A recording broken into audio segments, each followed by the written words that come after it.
Assalamualaikum warahmatullahi wabarakatuh. Perkenalkan, kami dari kelompok 6 mata kuliah Akuntansi Keuangan 2 yang beranggotakan Luciana Indriani, saya sendiri Marvin Arianto Tamonop dengan Maudi Oktaviani Dewi. Di sini kami akan membahas mengenai investasi dan pasar modal.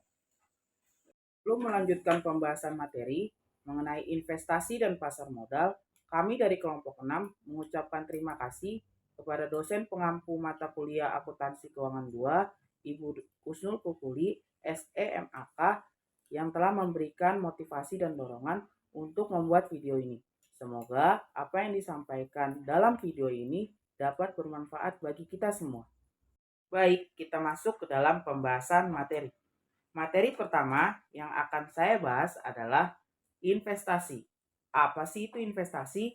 Investasi adalah kegiatan menempatkan modal baik berupa uang atau aset berharga lainnya ke dalam suatu benda, lembaga, atau kepada suatu pihak dengan harapan pemodal atau investor kelak akan mendapatkan keuntungan selama kurun waktu tertentu.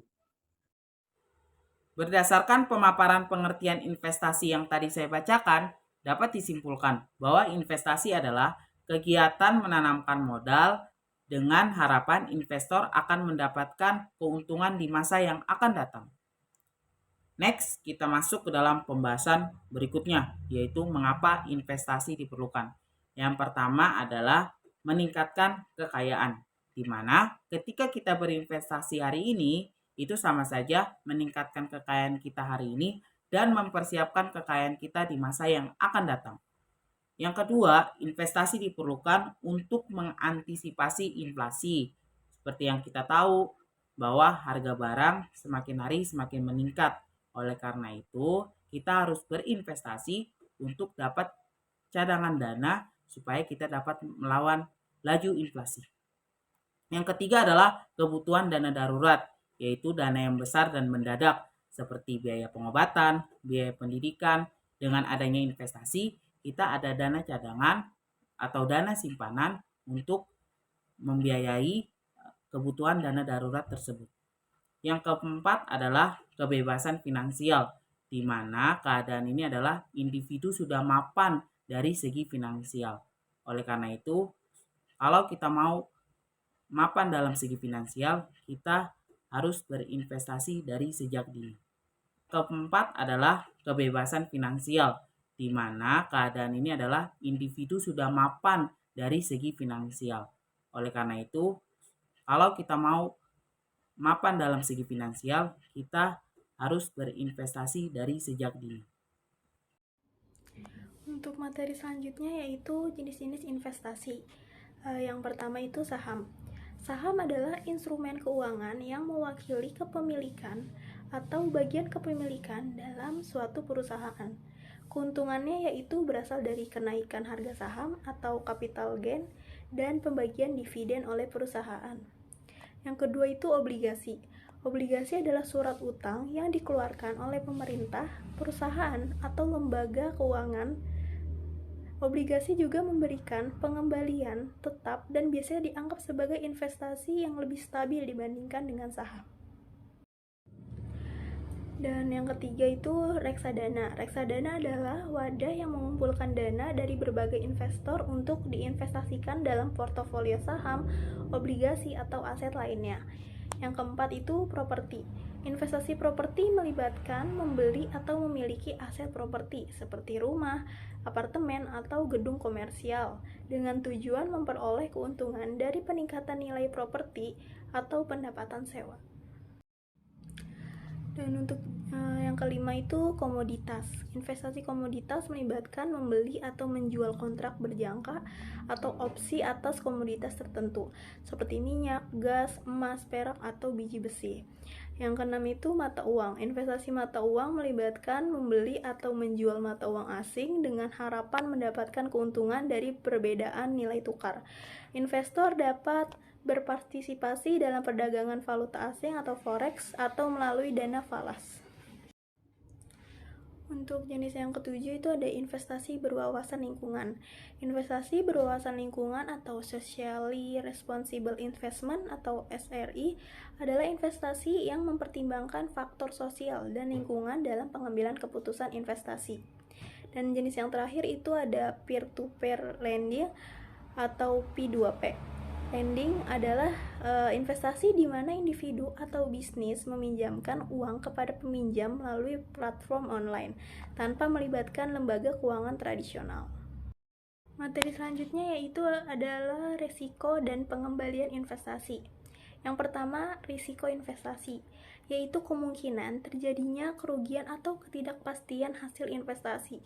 Risiko dapat berasal dari berbagai faktor, termasuk fluktuasi pasar, ketidakpastian ekonomi, perubahan regulasi, risiko perusahaan, risiko keuangan, dan lain sebagainya. Semakin besar risiko, semakin tinggi juga kemungkinan mengalami kerugian atau volatilitas dalam nilai investasi. Yang kedua adalah pengembalian investasi, yaitu keuntungan atau hasil yang diperoleh dari investasi. Hal ini dapat berupa pendapatan pasif seperti dividen, bunga, atau sewa, atau melalui apresiasi nilai aset atau penjualan investasi dengan harga yang lebih tinggi.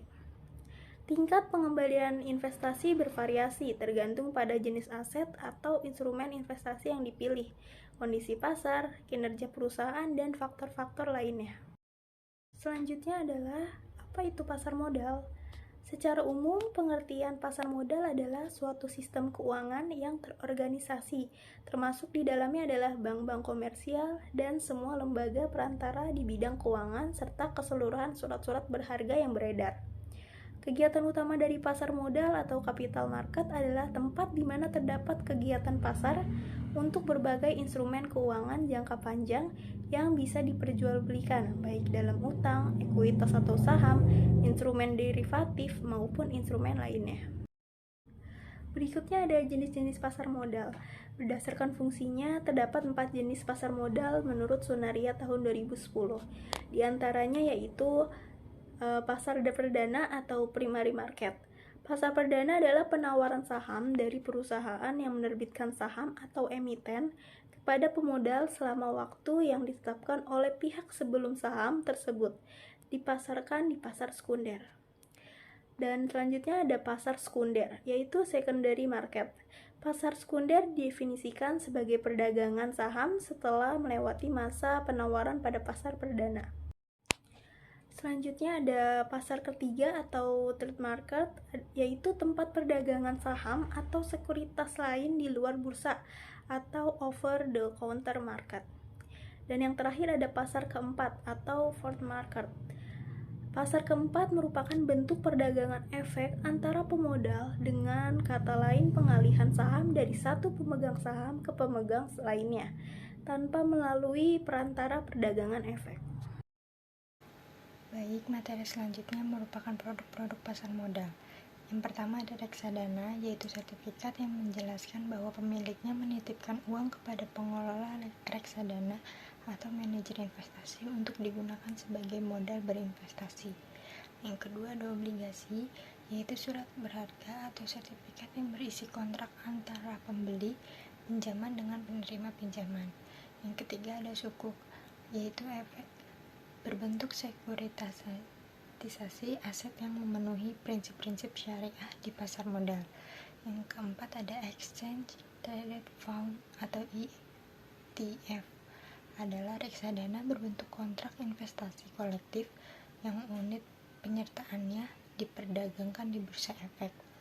Yang kelima ada saham, yaitu tanda penyertaan modal seseorang atau pihak badan usaha dalam suatu perusahaan atau perseorangan terbatas. Lalu fungsi pasar modal ada 5. Yang pertama pembiayaan perusahaan.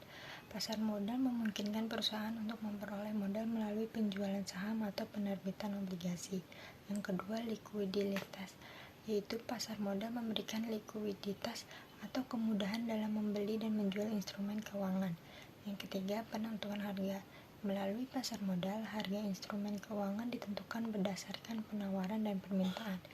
Yang keempat ada transparansi, yaitu pasar modal mendorong transparansi informasi mengenai perusahaan yang terdaftar sehingga investor dapat membuat keputusan investasi yang lebih baik. Yang kelima, investasi. Pasar modal memberikan kesempatan pada investor untuk berinvestasi dan mengolah portofolio investasi mereka.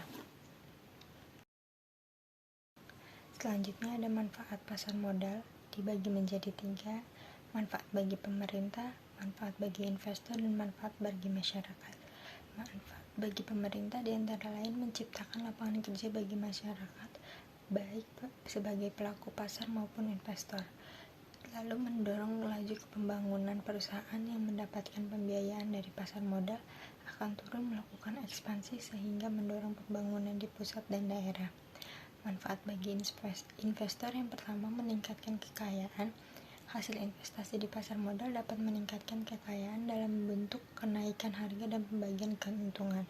Yang kedua, sumber pembiayaan sebagai salah satu sumber pembiayaan jangka panjang bagi perusahaan dalam mengembangkan usahanya.